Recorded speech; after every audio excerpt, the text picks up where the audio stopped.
പിതാവും പുത്രനും പരിശുദ്ധാത്മാവുമായ ത്രിയേക ദൈവത്തിൻ്റെ തിരുനാമത്തിന് എന്നേക്കും മഹത്വമുണ്ടായിരിക്കട്ടെ. ആമേൻ. കർത്താവിനാൽ ഏറ്റവും അനുഗ്രഹിക്കപ്പെട്ട പ്രിയ സഹോദരങ്ങളെ, വലിയ നോമ്പിലെ 5-ാമത്തെ ഞായർ യേശു കൂനിയെ സുഖപ്പെടുത്തുന്ന സംഭവം അനുസ്മരിക്കുന്ന ദിനമാണിത്.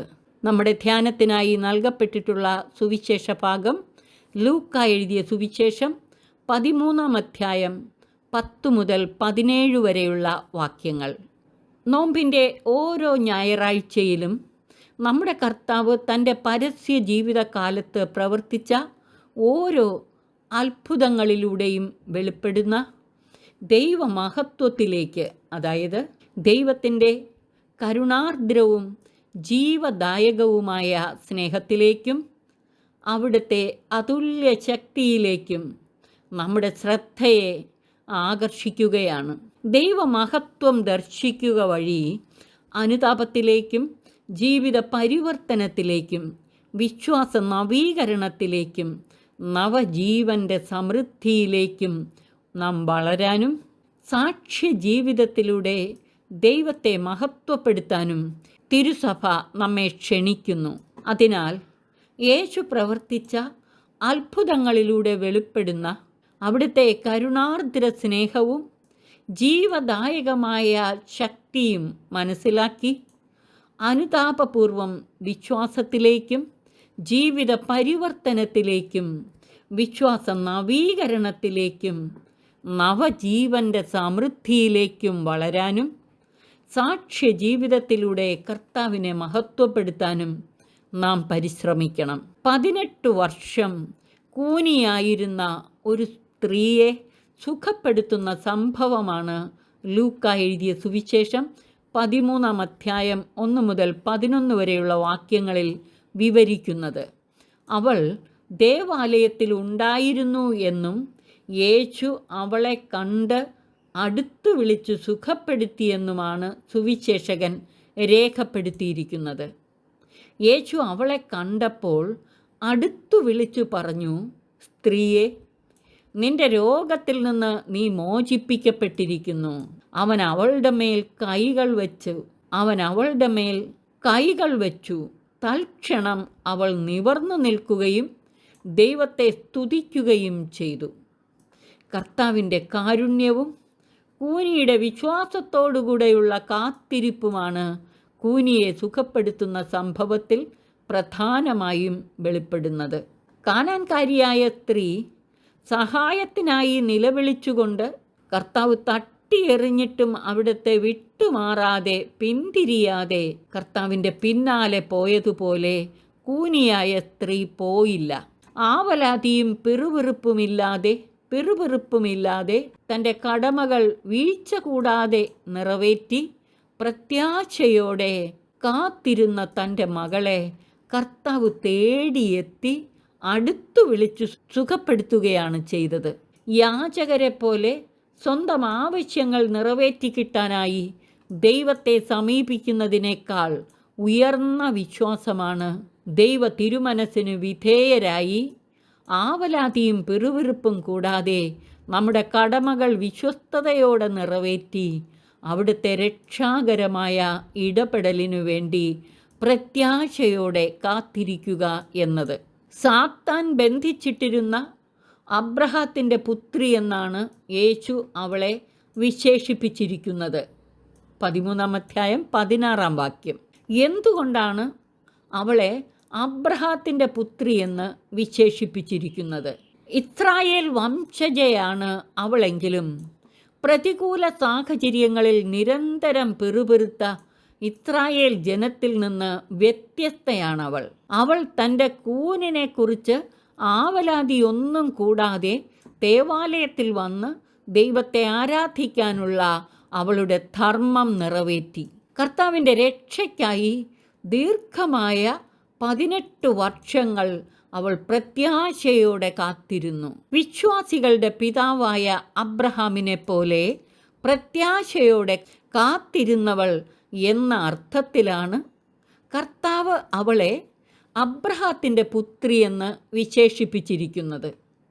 ഇസ്രായേൽ ജനം അബ്രഹാമിൻ്റെ സന്തതികളെന്ന് അഭിമാനിക്കുന്നവരാണ്.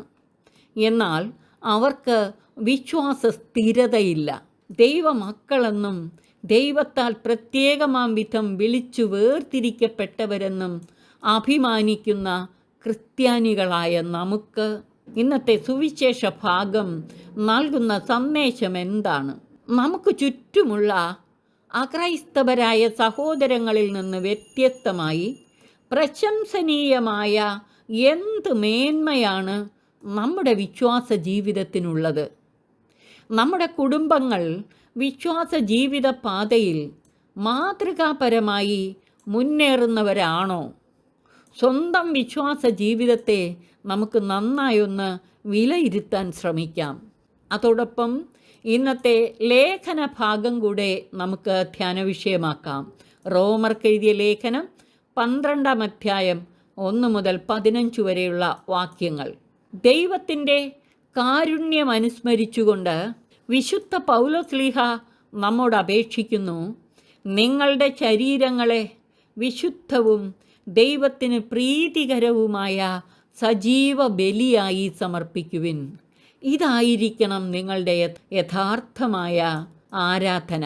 നാം ഈ ലോകത്തിന് അനുരൂപരായി ജഡിക സുഖങ്ങളിൽ മുഴുകി ജീവിക്കാതെ മനസ്സിൻ്റെ നവീകരണം വഴി രൂപാന്തരപ്പെട്ട് നമ്മുടെ ശരീരങ്ങളെ വിശുദ്ധവും ദൈവത്തിന് പ്രീതികരവുമായ സജീവ ബലിയായി സമർപ്പിക്കണം.